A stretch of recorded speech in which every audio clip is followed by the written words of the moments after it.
Hello, ഞാൻ ഇന്ന് നിങ്ങൾക്ക് വേണ്ടി കാണിക്കാൻ പോകുന്നത് നല്ല എരിവും പുളിയൊക്കെ ഉള്ള ഒരു തേങ്ങാ ചമ്മന്തിപ്പൊടിയാണ്. ഒരുപാട് കാലം സൂക്ഷിച്ച് വെക്കാനായിട്ട് പറ്റും. അപ്പോൾ നമുക്ക് അതിനായിട്ട് ആദ്യം വേണ്ടത് തേങ്ങ, കരിവേപ്പില, പുളിയാണ്. ഇവ നമുക്കിട്ട് മീഡിയം ഫ്ലെയിമിൽ ഇട്ട് നന്നായിട്ട് വറുത്തെടുക്കാം. ഇത് നന്നായിട്ട് തന്നെ കുറച്ച് വയ്ക്കാനായിട്ട് ശ്രദ്ധിക്കണം. കരിഞ്ഞു പോയി കഴിഞ്ഞാൽ നമുക്ക് അതിൻ്റെ ടേസ്റ്റ് തന്നെ മാറിപ്പോവും.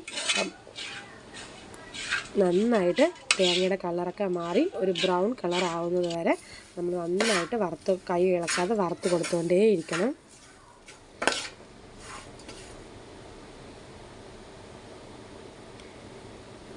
ഈ ഒരു നിറമായി കഴിഞ്ഞാൽ നമുക്കിനി ആവശ്യത്തിന് ഉപ്പും കൂടെ ചേർത്ത് കൊടുത്ത് നമുക്ക് നന്നായിട്ട് വറുത്തെടുക്കാം.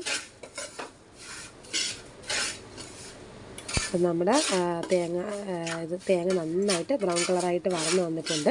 നമുക്കിനി അതിനകത്തോട്ട് മുളക് പൊടിയും കൂടി ചേർത്ത് കൊടുത്ത് നന്നായിട്ട് വറുത്തെടുക്കാം. തീ ഒരിക്കലും കൂട്ടി വയ്ക്കാൻ പാടില്ല. നമ്മൾ സിമ്മിൽ തന്നെ ഇട്ട് അത് വറുത്തെടുക്കണം.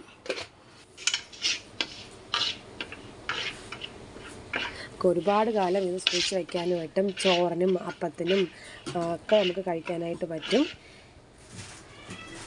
നമ്മുടെ ചമ്മന്തിപ്പൊടി ഇവിടെ റെഡി ആയിട്ടുണ്ട്. നമുക്കിതിന് ചൂടാറാനായിട്ട് മാറ്റി വയ്ക്കാം. അപ്പം നമ്മൾ ചൂടാറി കഴിഞ്ഞിട്ട് മിക്സിയിലെ ജാറിലോട്ട് ഇട്ട് കൊടുക്കുന്നുണ്ട്. നമുക്കതിന് പൊടിച്ചെടുക്കാം.